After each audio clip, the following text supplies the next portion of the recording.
다음은 리스 기간입니다. 리스 기간은 리스 부채의 측정과 사용자 자산의 측정도 함께 되어 있기 때문에 전체적인 리스 기간 어떻게 정할 건지 그 부분이 중요할 건데요.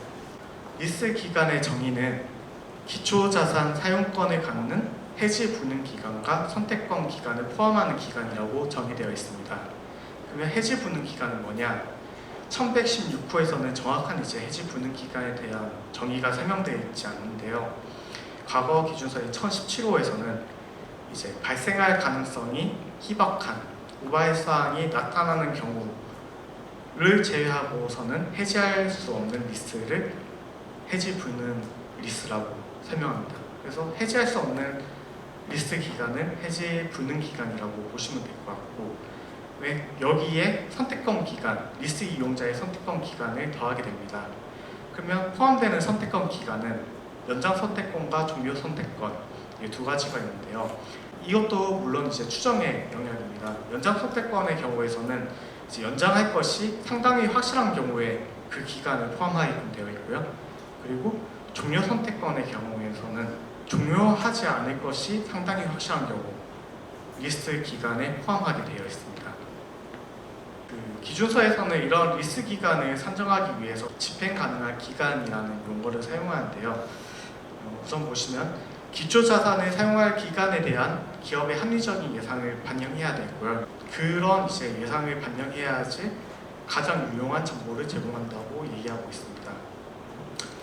앞서 리스 종료 선택권이 있는 경우에서 리스 기간을 산정하는 방법을 나타낸 장표라고 보실 수 있을 것 같은데, 리스 이용자에게 종료 선택권이 없다면은 그거는 해지 분능 기간이 될 거고, 그건 물론 리스 기간에 포함되게 됩니다. 그리고 종료 선택권의 경우에서는 종료하지 않을 것이 상당히 확실한 경우에 리스 기간에 포함되게 돼서 리스 기간으로 산정되고요. 만약에 종료 선택권이 종료할 것이 상당히 확실하지는 않다. 그럴 때는 집행 가능한 기간 용어로 포함되게 되겠지만은 리스 기간에는 포함되지 않습니다. 그리고 집행 가능하지 않은 선택권은 애초에 계약이 아니라서 리스도 아니고 리스 기간에는 당연히 포함되지 않습니다. 집행 가능한 기간은 기준서에 다음과 같이 나와 있는데, 리스의 해지 불능 기간의 길이를 평가할 때 계약의 정의를 적용하여 계약이 집행 가능한 기간을 산정한다 라고 나와 있습니다. 그러면은 계약이란 뭐냐? 둘 이상의 당사자 사이에 집행 가능한 권리와 의무가 생기게 하는 합의를 계약의 정의라고 기준서에서는 말하고 있습니다. 그래서 집행 가능하지 않은 기간은 애초에 계약이 아니고 계약이 아니기 때문에 리스 기간에 포함될 여지는 없습니다. 또 약간의 불이익만 감수하면은 리스 이용자와 리스 제공자가 각각 다른 당사자의 동의 없이 불이익만 감수하면은 리스를 종료할 권리를 가지는 경우에 그 리스를 더는 집행할 수 없다고 얘기를 합니다.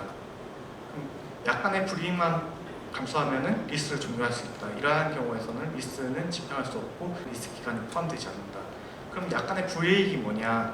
기준서에서는 단순한 종료에 따른 부담금, 위약금만 얘기하는 게 아니라 계약의 경제성, 이전할 때 드는 원가라든지 리스 개량할 때 개량에 대한 폐기 또는 해체의 원가라든지 리스를 종료하고 나서 새 임차인을 물색하는 원가라든지 또 새 임차인에게 지급하는 리스 인센티브 모두 이런 넓은 범위에서 보라고 되어 있습니다.